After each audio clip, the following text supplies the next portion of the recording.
En la serie que estamos considerando sobre la pregunta de los griegos a Felipe en relación con Cristo, cuando le dicen queremos ver a Jesús, la podemos formular también hoy en este tema. Preguntamos, ¿queremos ver a Jesús? Y la Biblia acude a esa pregunta o a ese interés y nos dice, míralo, Jesús es Dios restaurando. Llamo vuestra atención al Evangelio según Juan, capítulo 13. Comenzamos la lectura. Dice así: Antes de la fiesta de la Pascua, sabiendo Jesús que su hora había llegado para que pasase de este mundo al Padre, habiendo amado a los suyos que estaban en el mundo, los amó hasta el fin. Y cuando cenaban, como el diablo ya había puesto en el corazón de Judas Iscariote, hijo de Simón, que le entregase, sabiendo Jesús que el Padre le había dado todas las cosas en las manos y que había salido de Dios y a Dios iba, se levantó de la cena y se quitó su manto y tomando una toalla se la ciñó. Luego puso agua en un lebrillo y comenzó a lavar los pies de los discípulos y a enjugarlos con la toalla con que estaba ceñido. Llegó pues a Simón Pedro y Pedro le dijo: Señor, ¿tú me lavas los pies a mí? Respondió Jesús y le dijo: Lo que yo hago, tú no lo comprendes ahora, mas lo entenderás después. Pedro le dijo: No me lavarás los pies jamás. Jesús le respondió: Si no te lavo los pies, no tienes parte conmigo. Le dijo Simón: Señor, no solo los pies, sino también las manos y la cabeza. Jesús le dijo: El que está lavado no necesita sino lavarse los pies, pues está todo limpio, y vosotros estáis limpios, aunque no todos, porque sabía a quién le iba a entregar. Por eso dijo: No todos estáis limpios. Después que les lavó los pies, tomó su manto, se puso de nuevo a la mesa y les dijo: ¿Sabéis lo que os he hecho? Vosotros me llamáis Maestro y Señor, y decís bien, porque lo soy. Pues si yo, el Señor y el Maestro, he lavado vuestros pies, vosotros también debéis lavaros los pies los unos a los otros, porque os he dado ejemplo para que como yo os he hecho, vosotros hagáis también. El creyente vive en la esfera de la gracia. La gracia nos alcanzó en nuestro camino de desorientación y de rebeldía, de pecado y de falta de esperanza, y nos trajo. Y por la fe hemos recibido a Cristo como Salvador y descansamos en la gracia y somos salvos. Ahora, las últimas enseñanzas de Jesús, este capítulo 13 del Evangelio según Juan, está ya vislumbrando en la proximidad la cruz. El Señor está enseñando, y en esta ocasión lo hace de una forma enormemente práctica, con lo que hemos leído del lavamiento de los pies. Y después de haber hecho esto, Cristo establece un mandamiento: os he dado ejemplo, para que como yo he hecho, vosotros también hagáis. Por tanto, tenemos tres cosas ahí. Primeramente, el mandamiento. En segundo lugar, el ejemplo para cumplir el mandamiento. Y en tercer lugar, el alcance de ese mandamiento. Primeramente, la claridad del texto. Yo soy el Señor y el Maestro y he lavado vuestros pies. Así también vosotros debéis lavaros los pies los unos a los otros. Cristo no está enseñando una nueva ordenanza. Algunos entienden que esta es una ordenanza y habría tres: el bautismo, la cena del Señor, el lavamiento de los pies. Pero no está indicando una ordenanza, sino está dando un ejemplo. La situación común a los creyentes está en el versículo 10. Jesús le dijo: El que está lavado no necesita sino lavarse los pies, pues está del todo limpio, y vosotros estáis limpios, aunque no todo. Lo que está ocurriendo aquí tenemos que entenderlo a la luz del contexto de los tiempos de Jesús. Nosotros salimos de nuestra casa con un calzado que nos cubre los pies y aún en verano, cuando usamos unas sandalias abiertas y sin calcetines o sin medias, las calles de la ciudad están limpias. Las barren y las lavan por la noche, de modo que sales por la mañana y caminas por toda la ciudad y si eres un poco cuidadoso, no manchas los pies. No era así en tiempos de Jesús. Los caminos de las ciudades, especialmente, eran caminos de tierra. Las sandalias eran sandalias abiertas y la gente que iba caminando por esos caminos, invitada a una cena o a una reunión en una casa, cuando llegaba a esa casa, había un criado de la casa, de forma especial un esclavo joven, que con un recipiente con agua lavaba los pies porque estaban sucios del camino. El polvo había manchado los pies. De esta forma, simbólicamente hablando, también nuestros pies espirituales se manchan con el polvo del camino. Hay posiblemente el testimonio del contacto con el mundo, no importa cuál sea, pero el pecado actúa muchas veces en la vida del cristiano y de alguna forma esa parte que está más en contacto con el mundo está sucia, está contaminada. Y esto produce una situación delicada. Versículo 8. Pedro le dijo: no me lavarás los pies jamás. Y Jesús le respondió: si no te lavo, no tienes parte conmigo. En el pasaje, en la historia, en el relato histórico, es muy interesante la reacción de Pedro. Pedro es un hombre que yo diría no piensa demasiado las cosas antes de hablar. Y Pedro ama a Jesús entrañablemente. Pedro es uno de los que va a decir al Señor: Señor, todos te pueden dejar, pero yo no.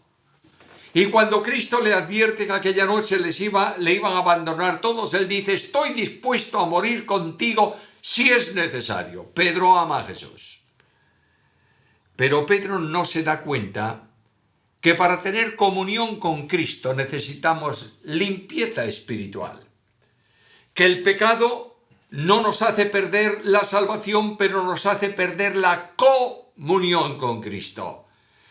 Que una parte del cuerpo, espiritualmente hablando, contaminada con el polvo del mundo, impide una correcta relación con Dios. De otra manera, lo que Cristo está enseñándole a Pedro es: mira, Pedro, tú estás totalmente limpio, tú has creído, la palabra que yo os he hablado ha producido un efecto en tu vida, pero quiero decirte, Pedro, que para disfrutar la comunión conmigo tienes que tener limpio todo el cuerpo, incluyendo los pies. Y los pies tuyos, Pedro, no están totalmente limpios. De ahí que Juan, cuando escribe su carta primera, capítulo 1, versículo 9, hable de la necesidad que tenemos de confesar nuestros pecados.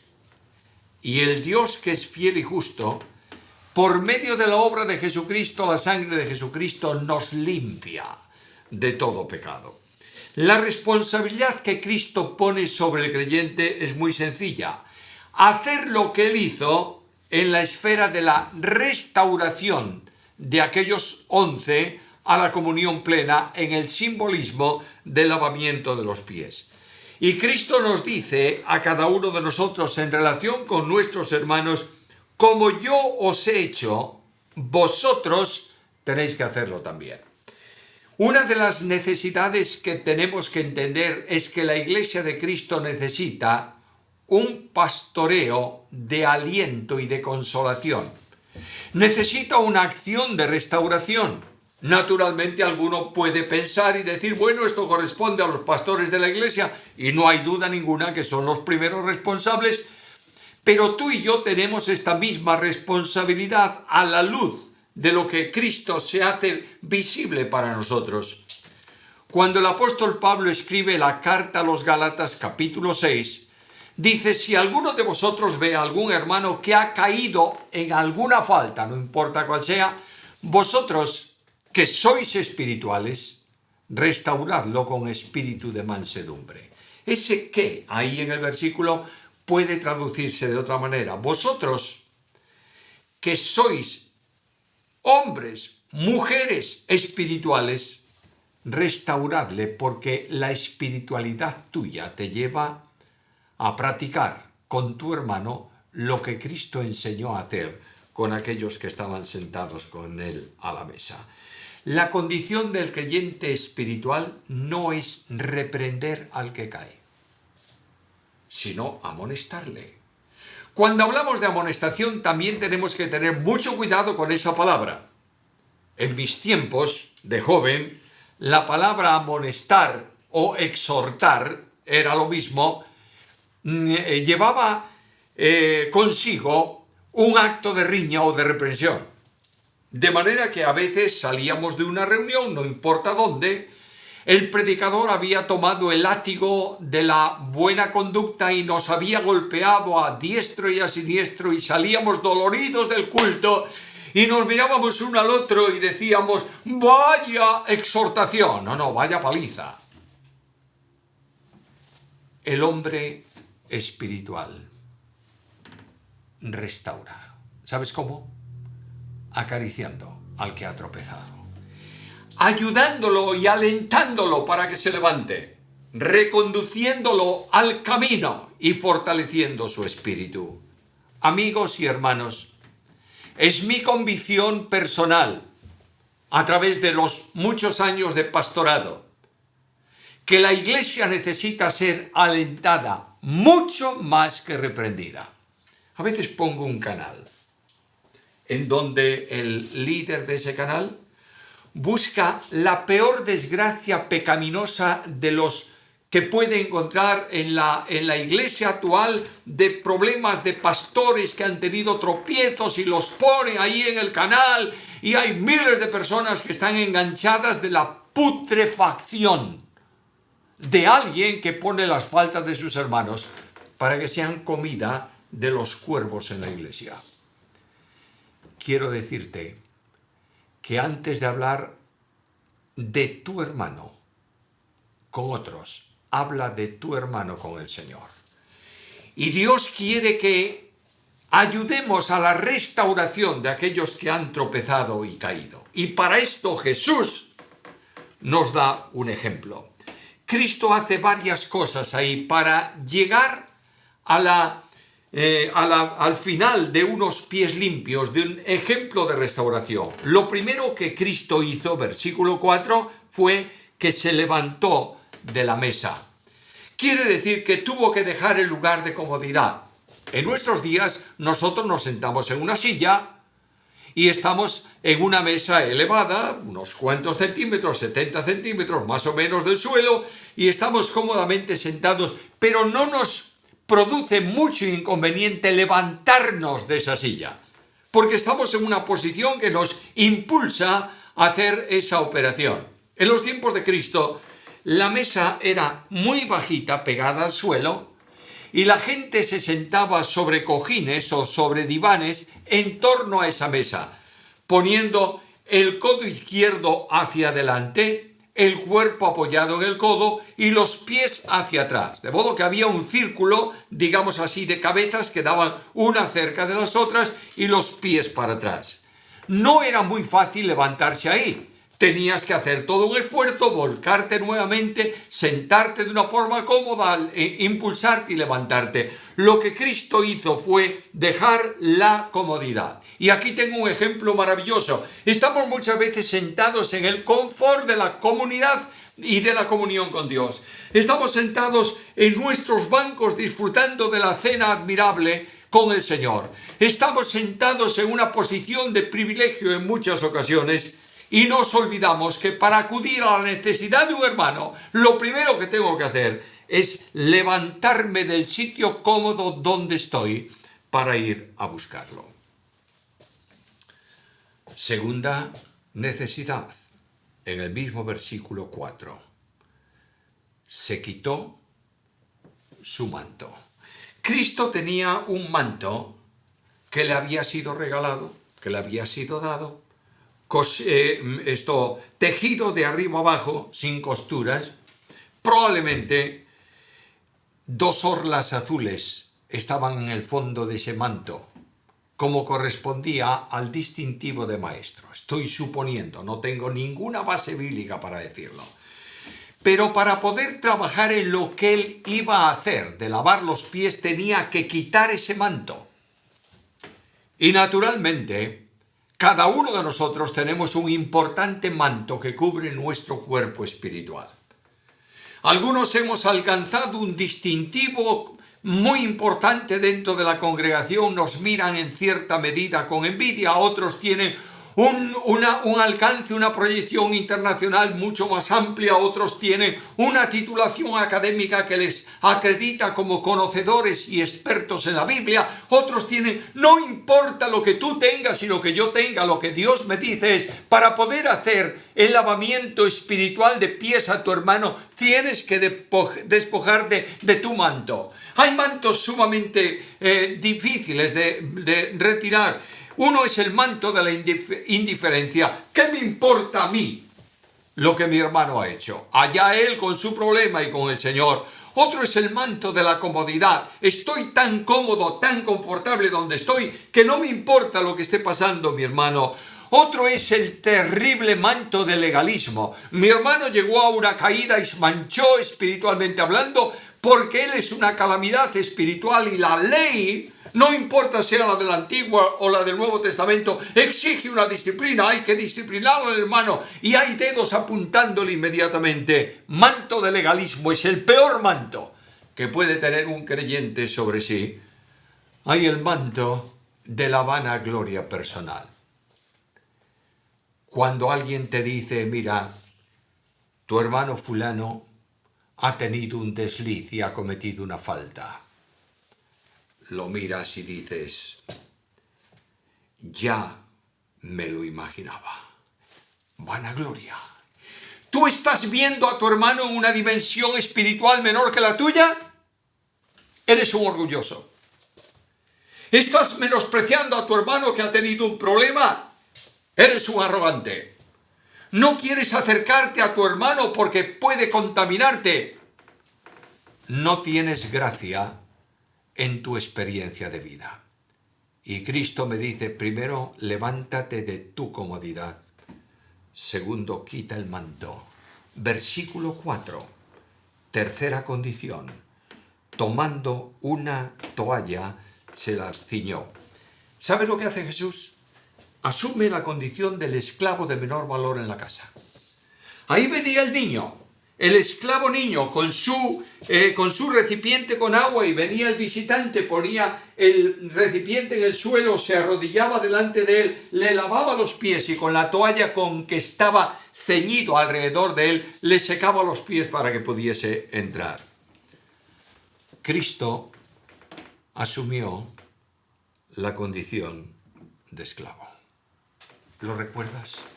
¿Recuerdas lo que Pablo dice acerca de Jesús?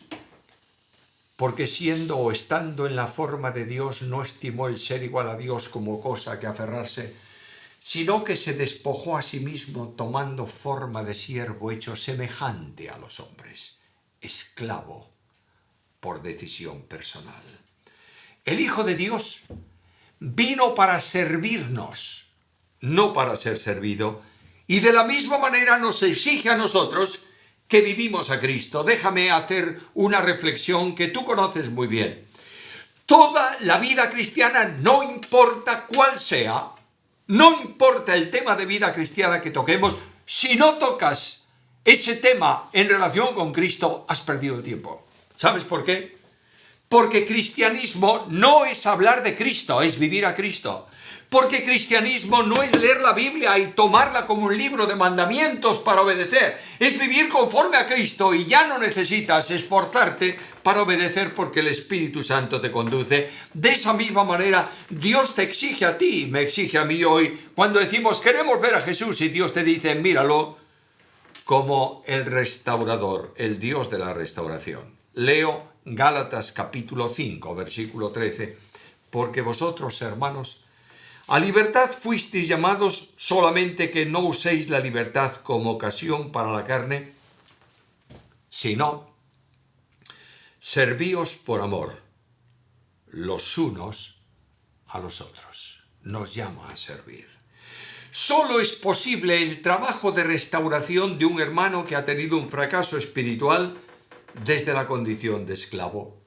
Porque no importan los desprecios. A veces, lamentablemente, vas a ayudar a un hermano que ha tenido un problema, que ha tenido una dificultad, un tropezón, una caída, y este hermano te va a menospreciar, te va a decir en defensa propia un montón de cosas. No importa lo que te diga, porque es un siervo, no te ofendes por nada. Además de esto, no importan las dificultades que tú encuentres en el camino de la restauración. No se espera ninguna recompensa. Es simplemente un acto de servicio fiel y desinteresado para la gloria del Señor. Cuarta cosa, tomó agua en un lebrillo. ¿Sabes un lebrillo? A ver qué dice esta traducción que estoy leyendo, versículo 5. Sí, agua en un lebrillo. Claro, este es un nombre muy poco usado. ¿Sabes lo que es un lebrillo? Tú vas por ahí a un joven de la iglesia y le dices, oye, tráeme un lebrillo. Y a lo mejor va a la biblioteca y te trae un libro pequeñillo, pero esto no es esto. Un lebrillo es un recipiente, digamos hoy una palangana. Un recipiente pequeño que contiene una porción pequeña de agua, la suficiente para hacer una operación de lavado de los pies, pero no más. Ahora yo voy a la Biblia y veo que el agua es símbolo de la palabra.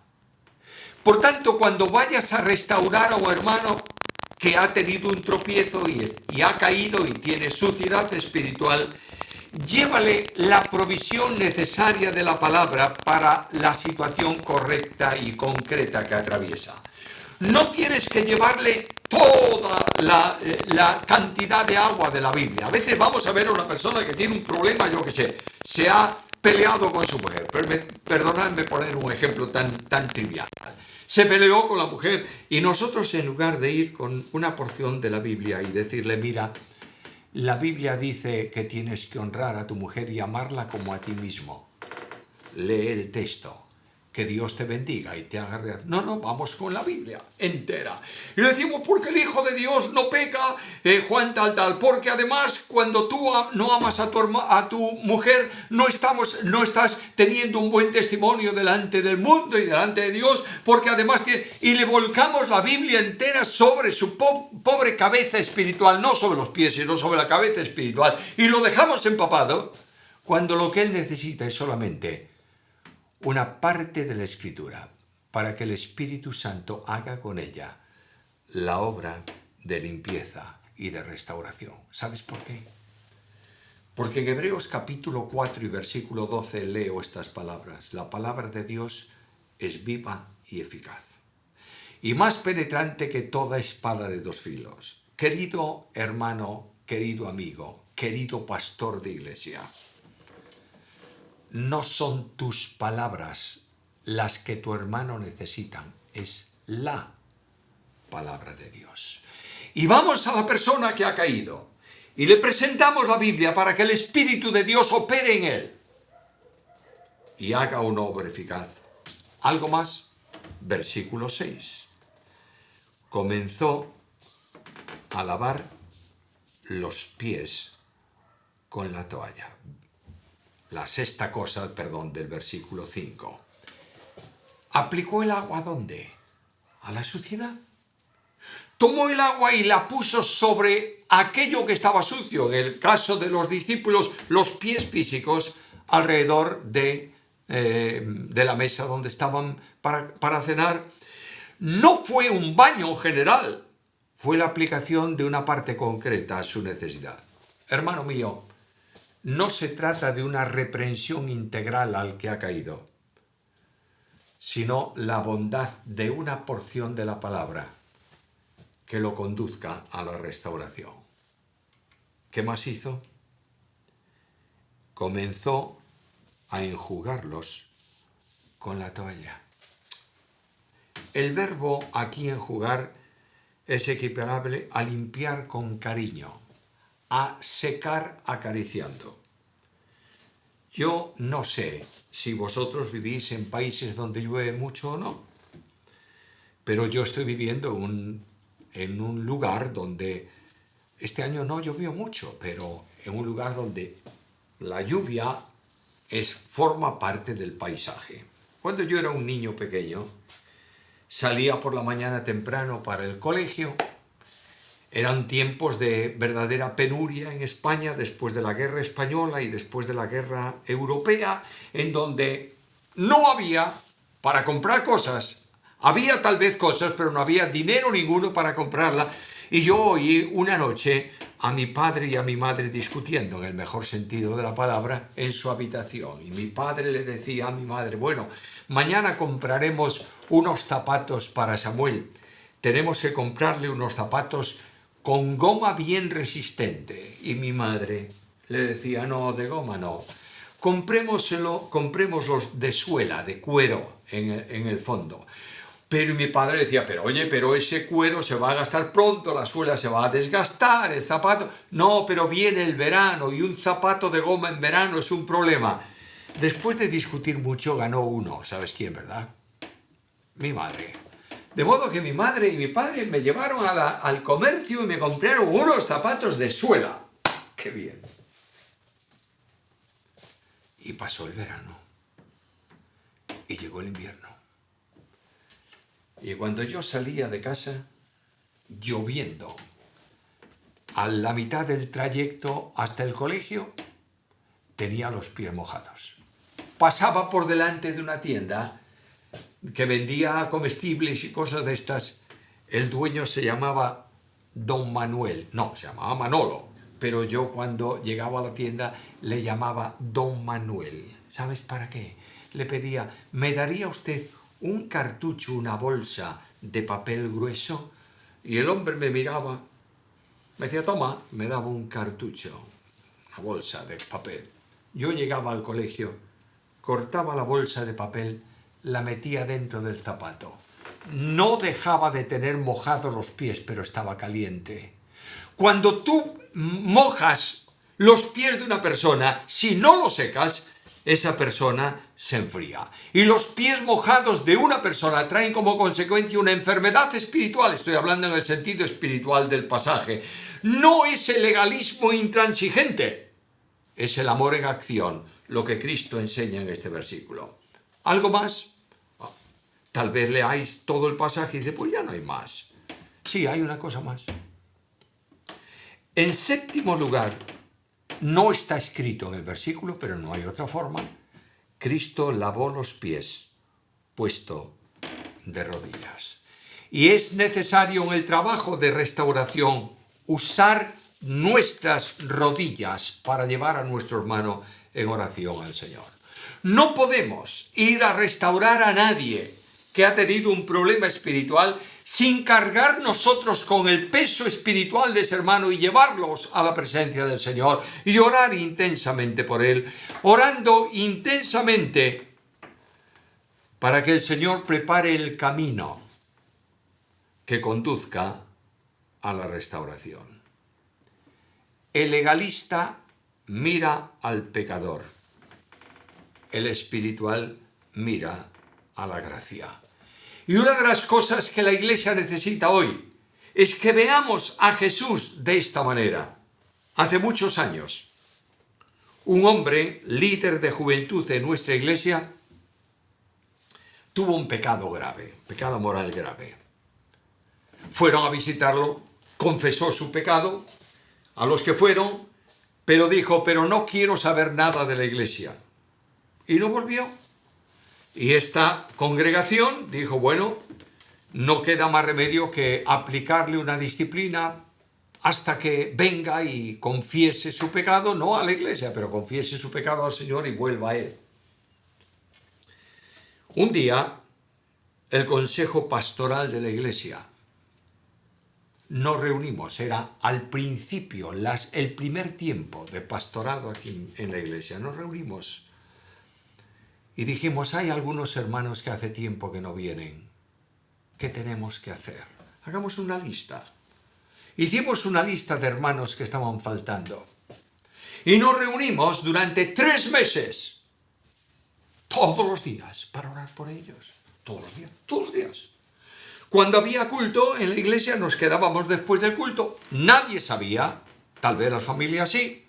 Cuando no veníamos a una determinada hora, Yo he visto hermanos mayores con problemas en sus articulaciones doblar su chaqueta, su saco, doblarlo en el suelo para poder ponerse de rodillas y orar por el nombre de sus hermanos. Al cabo de 3 meses, uno de los hermanos de mayor edad nos dijo: hemos orado 3 meses, ¿por qué no hacemos algo? ¿Y qué vamos a hacer? Y dijo: mira, estamos en semana especial, Semana Santa, donde teníamos reuniones especiales todos los días. ¿Por qué no vamos a visitar el primero de la lista? ¿Quién es el primero? Y apareció un nombre. 2 hermanos que lo conocían muy bien de años fueron a visitarlo a su casa. Y este hombre cuenta la historia. Dice: cuando abrí la puerta y vi a los 2 ancianos de la iglesia, dije: ¿qué querrán estos? Y les pregunté: ¿qué queréis? Ni siquiera los mandé pasar. Y estos 2 hermanos le dijeron: queremos que sepas que hace 3 meses que oramos todos los días por ti. Y queremos pedirte que vuelvas a la congregación. Y aquel hombre los miró y dijo: ¿y cuándo? Y ellos le dijeron: mañana. Comienza la Semana Santa, ¿por qué no vienes? Y él dijo: ¿y qué va a decir la gente cuando me vea? Y ellos le dijeron: no importa lo que te digan. Si tú vienes mañana, estamos esperándote, te sientas con nosotros. Domingo llamado de Ramos. Un hombre entraba en la iglesia después de 20 años de ausencia. Y se sentó con ellos. Y vino el lunes y el martes y el miércoles y toda la semana, y vino siempre. Un domingo por la mañana, este hermano se levantó de donde estaba. Cruzó todo el pasillo central del templo. Vino adelante. Y cuando estaba adelante, dijo: hermanos, Dios me ha perdonado. No tengo ningún problema con Él. Podéis perdonarme vosotros. Me levanté inmediatamente donde estaba y salí adelante y le di un abrazo. Y los otros pastores de la iglesia vinieron, hicieron exactamente igual. Y yo pregunté a la congregación: ¿qué impide que participe del pan y del vino con nosotros? Un tiempo después, subía al púlpito de la iglesia en una reunión de jóvenes y abría su Biblia muy nervioso y leía la historia de la oveja extraviada. Y decía a los jóvenes, había muchos ahí delante, era una reunión especial de juventud, y les dijo: quiero contaros mi historia. Y les dijo: yo estoy aquí porque el pastor de las ovejas envió a sus pastores para que me buscasen. 3 meses después moría de cáncer, pero restaurado. Y el alcance de este ejemplo que hemos tenido hoy es una responsabilidad que te concierne a ti y me concierne a mí. La mayor bendición que puedes imaginarte en la historia de tu vida personal, en el ministerio pastoral de la iglesia, en el desarrollo de la iglesia, es ver a una persona sucia por el pecado que ha confesado y se ha restaurado a la comunión con el Señor.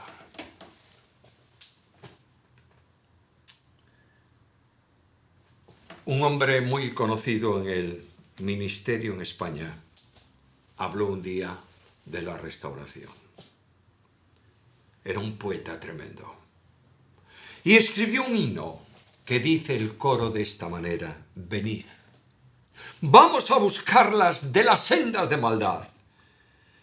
Qué gozo poder al anochecer las ovejas ya contar. Mira a Jesús así, como el Dios que restaura. Y dile: Señor, yo también necesito ser restaurado. Alabo tu nombre. Quiero ser como tú.